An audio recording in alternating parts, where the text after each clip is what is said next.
So think about what it means in your day-to-day experience. Life causes you to want something. What is it? What do you want? Call it out. What do you want?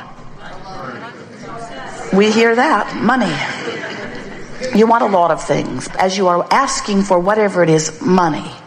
Now what that means is, as you've asked for it, and by the way, you didn't just do that. You've been asking and asking and asking and asking and asking, and there is a veritable fortune amassed for you. So now, here it is. Do you accept that you are a duality, the human part of you and the source energy part of you? Do you know there's an eternal part of you? Do you accept that when you croak, we love that disrespectful word since there is no death, but do you accept that when you croak and you are no more in terms of this physical body, the worms have eaten it? We like that too. Do you accept that you still are this eternal consciousness, that you don't cease to be? So if you can just accept that, then that means you've got to accept the two parts of you. There's the eternal part of you that never ceases to be, and there's a physical part of you that is temporary. So this physical part of you and this non-physical part of you, these two parts of you have both vibrational offerings that law of attraction is responding to. And since the source energy part of you is the dominant part of you, it will always win. It will always win. Jerry and Esther went whitewater rafting with friends. There were 6 of them that went together and several other rafts full of high school wrestlers. One of the friends that they were with, their daughter said to them as they were loading into the bus, "Did you tell these guys how old you are?" If she had gone with them, she would have been drowned early on. As they put their boats in the water, it did not occur to any of them to point the raft upstream and paddle. It was obvious that that river was going to have its way with them. And we want you to understand that this river is going to have its way with you, because you've been at it too long. You are an eternal being, and the essence of that which you are and law of attraction's response to it means that there is a constant, powerful calling of well-being toward the expanded version of you. And when you let yourself go, oh, you feel so good, and when you don't, oh, you feel so bad. And when you feel love and appreciation, you're going. When you feel despair or hatred, you're not.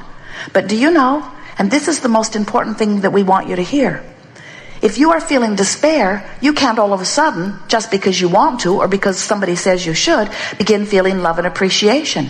You can't switch your vibrational frequencies that rapidly. But you can change them gradually. And what we want you to get the sense of as you contemplate this fast-moving river that is taking you toward the eternal unfolding of that which you are, is that even if you are in despair, when you let go of the oars, the river will turn you. And when the river turns you, you're going to feel relief. Relief is the key word. Now, if you're in despair, the relief you're going to feel is revenge. And there are a lot of people that would say it is very inappropriate for you to get into the revenge mode. But you just got to tell them, if they really want to hear you, that revenge must be the right direction for you because you felt relief when you found it. Revenge felt far better than the powerlessness that you felt before, didn't it? Now, we understand that you don't want your friends to get in the revenge mode. They become problematic. They were a lot less trouble when they were depressed. They just stayed in their room. But if you really cared about your friend, or if you really care about you and you are depressed, you will welcome the revenge mode. And we would welcome it every time, because revenge is downstream from disempowerment. And that's why, if you really want to know why you got so many terrorists, why you got so many mass murders, you get somebody boxed into a corner where you have convinced them that they have no power, and all of their natural resources, who know that they have power, will call them forward. And the first step from powerlessness is revenge. Now, hopefully, you'll keep going through revenge before you act on it. into anger, and then less anger, into frustration and overwhelmment. And by the time you reach that area, you can find a piece of hope. And once you can find a piece of hope, you can move quickly into the better feeling emotions. But we don't want you to focus too much on any of those emotions, even though we've gone to great trouble to find names for all of them. We want you to decide today that all of your power is here and now, and you really only have two choices. And the choices are, I can feel worse or better. That's it. I can find something that gives me a little relief, or I can find something that gives me a little opposite of relief. But those are the only choices. If I am feeling terrible, I don't have the choice of feeling terrible or wonderful. You don't have that option. The frequencies are too far apart. You can't set your radio dial on 6:30 a.m. and hear what's being broadcast on 98.7 FM. The frequencies are too far apart. But you can be in despair, and you can reach for a feeling of relief and find it. And then you can feel revenge, and you can reach for a feeling of relief and find it. And you can feel true rage or hatred, and you can reach for a feeling of relief and find it. And you can feel anger, and you can reach for a feeling of relief and find it. And you can feel less anger and find less anger and less anger. Then you can find the relief of frustration, and then you can find the relief of hope. And once you find the relief of hope, then you can find the relief of believing and knowing. Then you can find the relief of love. And we want you to know that as far as we know, there is no end to the relief that we can find, because there is no end to our expansion and becoming. Life is going to cause us to continue to be more, and as beings, we have no option other than to let ourselves become it. From our non-physical standpoint, you're the ones who are the pioneers out here, exploring the contrast and becoming.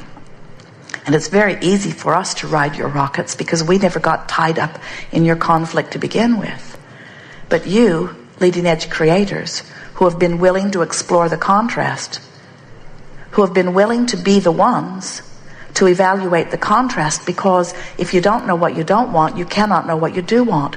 The expansion of the universe is dependent upon your willingness to be out here on this nitty-gritty leading edge. Do you get that? So then humans say, well, that was a dumb thing.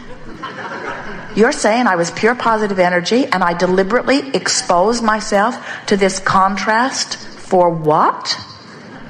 We say, for the joy of the expansion. And humans say, once they catch on to this, for the joy of your expansion. We say, well, yeah. We do get the first benefit of it, because as soon as you know what you want, we turn our undivided attention to it and go there. And then we be it, we maintain it, we offer the vibration of it, and law of attraction calls you incessantly toward it.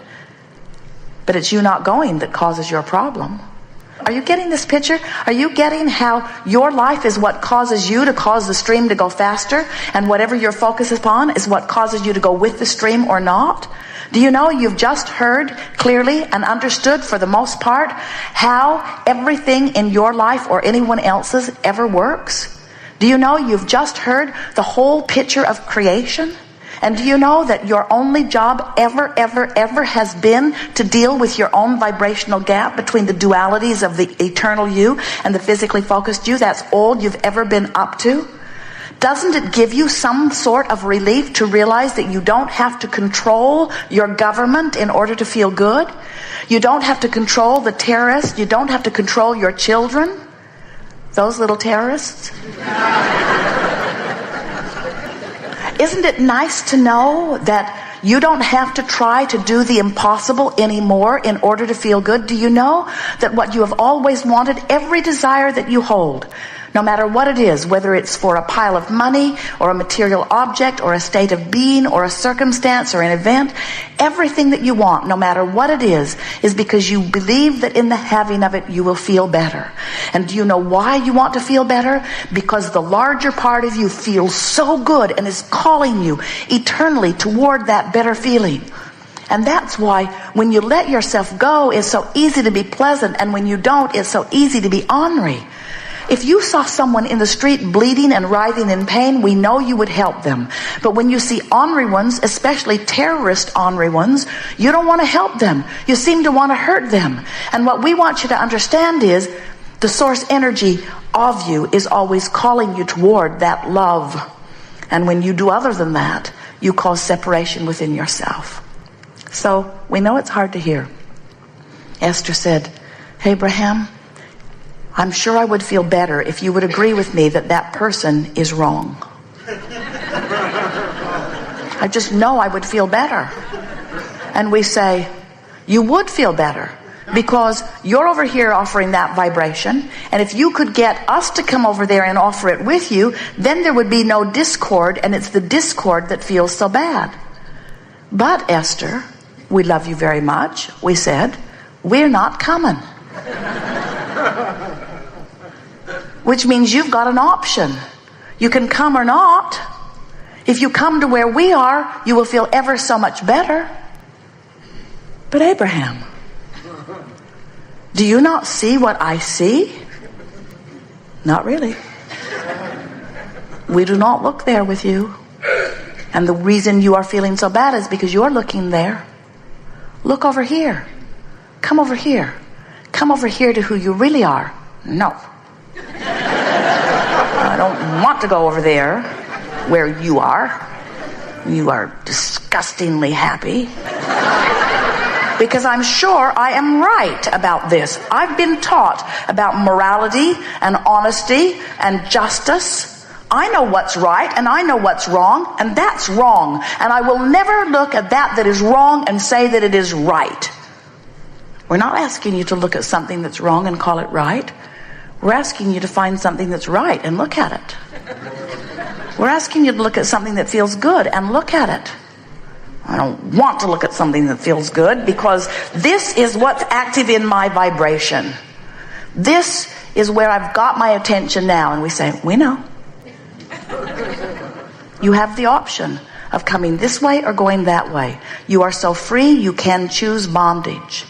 But if you want to be who you are, and if you want to feel the joy that is truly you, then you have to, little by little, orient yourself into vibrational alignment with your source. So many of our physical friends look around the world and you see so many injustices, and they just eat you up. And we want you to understand that the greatest injustice is applied to you by you. And it's the injustice that you have control over, of allowing your alignment with who you have become or not. It is our desire to assist you in coming into alignment with who life has caused you to become. And it's very easy for us to see you as you are and call you forward to it. Sometimes you come more willingly than others, but you never come and never will come to the completion of who you are until you decide that feeling good matters. We want you to try, at least, to feel the guidance within you and acknowledge that it was a really good plan, that it was set into place so that you would know how to quantify every journey. There are two things that matter very much before you can be a very easy, deliberate creator, achieving anything that you want and relatively quickly. Two things. One is you have to acknowledge that it matters to you that you feel good. Because if it doesn't matter to you how you feel, then you're not going to be willing to point in the direction of the new and improved version of you. And the other is, and this is the most difficult of all, but it is certainly easily achievable. It might take you a week to get the hang of it, but you can do it. It is our absolute promise to you. You've got to get your nose out of all of their business. You've got to not mess with other people's streams.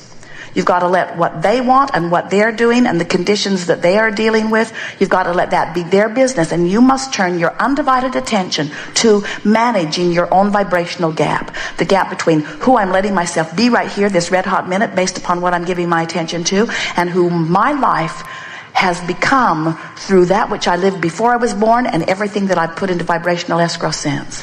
You are magnificent, expansive, eternally expanding, always changing, ever expanding. Did we mention that you're expanding beings? And if you keep up with the expansion or even move in the direction of it, you feel wonderful, and when you don't, you don't. It really is that simple. That is the secret of life. The secret of life is that you are source energy in physical bodies, And that in this physical body, you are causing the source energy part of you to expand, and that by paying attention to the way you feel, you can be who you are. And nothing else will ever be satisfying for you. Good. What do you want to talk about?